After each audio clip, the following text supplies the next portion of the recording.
সবসময় চিন্তা করে এবং চিন্তায় মাননে সবসময় যাকে আমি ফলো করবার চেষ্টা করি। জীবন্ত কিংবদন্তি, জীবন্ত কিংবদন্তি। আজকের অনুষ্ঠানে তিনি মধ্যমণি, আমাদের আজকের অনুষ্ঠানের প্রধান অতিথি।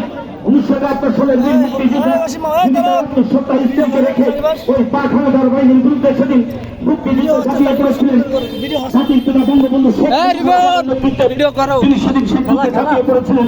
জীবন্ত কিংবদন্তি গুলতুলদার সংসদ বাগাছ উপজেলা কমান্ড কাউন্সিলের সাবেক কমান্ডার জনাব আলা জয়তক আবুল কালাম আজাদ মহোদয়, তিনি আজও আমাদের মাঝে বেঁচে আছেন।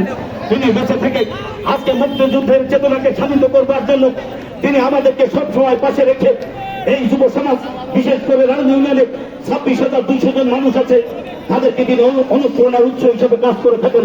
প্রিয় বন্ধুরা, আজকে আপনাদের উদ্দেশ্যে আমি কথা দীর্ঘ না করে আমি শুধু বলতে চাই, রাষ্ট্রনায়ক দেশরত্ন শেখ হাসিনা ক্ষমতায় রয়েছেন, একের পর এক মেগা মেগা প্রকল্প বাস্তবায়ন করে চলেছেন।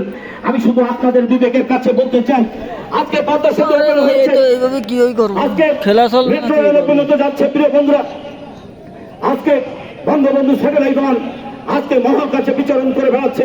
আর পশ্চিমা বিশ্বে আমাদেরকে ইন্টারনেট দুনিয়ায় টাকা দিয়ে ইন্টারনেট কিনতে হয় না। প্রিয় বন্ধুরা, বরং আমরা বঙ্গবন্ধু স্যাটেলাইট ওয়ানের মাধ্যমে আমরা আমাদের ইন্টারনেট আমরা বিশ্বের অন্যান্য দেশ থেকে আমরা টাকা উপার্জন করছি। প্রিয় বন্ধুরা,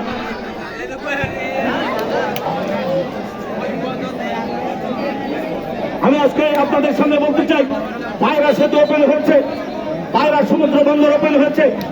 আজকে এই বাংলাদেশ মেট্রো রেলের জগতে ঢুকে গেছে। প্রিয় বন্ধুরা, আজকে এলিভেটেড এক্সপ্রেস হয়েছে, আজকে বিমানবন্দর আন্তর্জাতিক পর্যায়ে চলে গেছে। প্রিয় বন্ধুরা, যে মানুষটি এই কাজগুলো করছেন, আমি আপনাদের কাছে অনুরোধ করতে চাই, আগামী 2024 সালে যে নির্বাচনটি হবে